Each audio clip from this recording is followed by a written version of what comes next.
Hello and welcome back to Dandelion Dollies. Today I am going to be showing you these 3 different Waldorf dolls that I made with 3 different patterns, ranking them on which one's best for beginners, which one I like best overall, and maybe a few other factors that I haven't thought of yet. And so yeah, let's just get into it. The first one that we're going to look at is Kiki. I really like this pattern. It was the first one that I made, and I think it turned out really well. The only thing is, in the pattern, it's supposed to have like this down as like a heel. Couldn't figure out how to do that from the pattern, so I just didn't. But it does say it's optional, so I don't know. I feel like I would like the look of that better.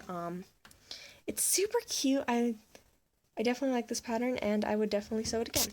I can't remember the Etsy shop that we got this pattern from, but I know that it was called Waldorf Snuggle Doll, so you might be able to find it if you look it up.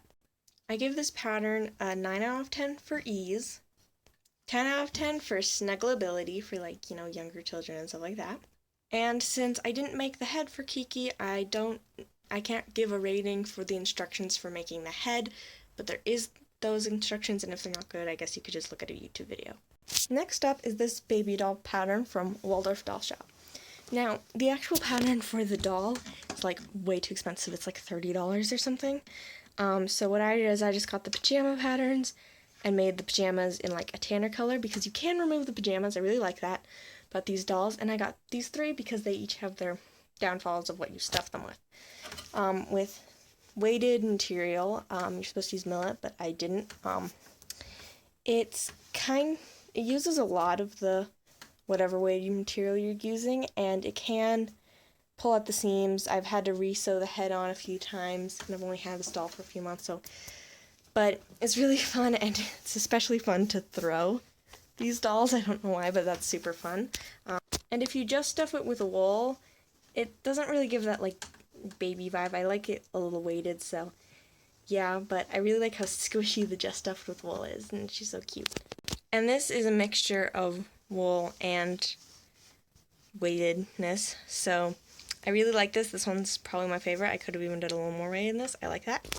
And like I said before, you can take these pajamas off. I'm not going to do that right now because it's kind of hard to get them back on, but you can also take the hat off, so it's really good for if you want to, change up their style. Something I don't like about these dolls is it's hard to sew the under pajamas, the tan part, the right size. Annabella's is a little big, is a little longer than his, and hers, you can see clearly that it's too long.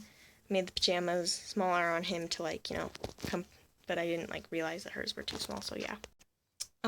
This one, since like I said, I only got the clothes pattern and edited it, I can't say things like instructions for the head and easiness to follow because I edited it.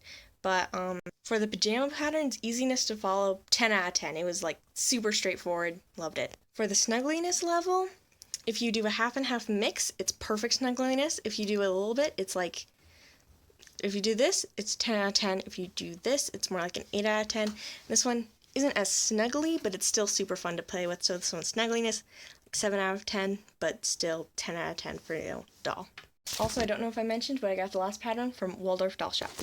This next one is Joy's Waldorf Dolls, A Child's Dream. I actually got this one from a kit. The kit was super good. It didn't come with the clothing materials, but it did come with the pattern, and I'm pretty sure that you have to buy the pattern separately.